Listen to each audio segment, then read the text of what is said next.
New hobbies have struck amidst the coronavirus pandemic. For Kyle Kibic, spirituality practices involving crystals have caught his attention, one practice in particular being energy healing. So I'm here with Kyle Kibic, who practices spirituality and energy healing through crystals. So my first question for you is, when did you start your process of energy healing with the crystals? So I started around October and I was like going through changes, I guess. And I wanted something new in my life, something different. So I hit up my friend Kendall Kearns because she was already emerged into this. So I kind of just asked her for some help, and that's how I got into it. Okay. And what crystals do you have and what properties do they share? The first like two set of crystals that I got were my citrine, which kind of I just felt connected to it, and it was like it's my birthstone for November. I got two smoky quartz. One's really big and one's kind of small, and that's for de-stressing. And then I also got selenite, which helps for cleansing, and that could work with the stones or anything really. And have you had an Mhm. experience where these stones kind of shared those properties with you and kind of gave you a Jesus moment, if you will? Like, oh my God, these actually work? In a sense, yeah. Sometimes I think, oh, it could be placebo, but then other times it could be like, oh, this might actually work. There was just one time when I was super nervous and I was kind of putting all my negative energies into my citrine. And later that night, when I put it under my pillow, which is what I usually do, I had a nightmare.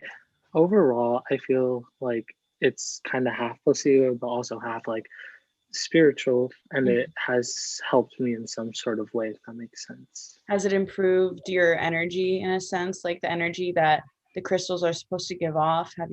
Has it like applied to you?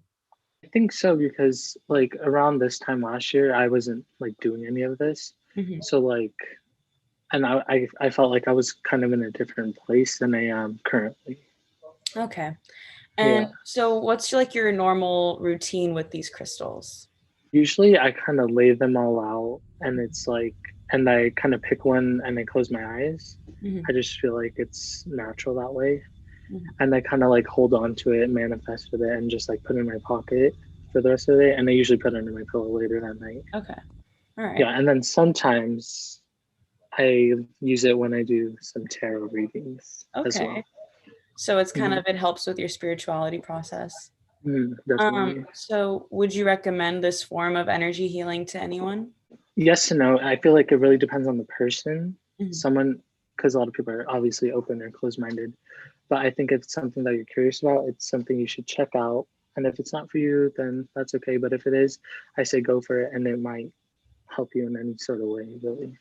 Okay, perfect. Well, thank you for talking to me. It Of was great to course. hear more about this, and I look forward to hearing more about spirituality and crystals. Of course. Thank you for having me. While things are looking positive in the recovery process for coronavirus, the spirituality community also seems to be looking positive and ever growing. If spirituality isn't for you, the crystals can also be used as home decorations to spice up your living space.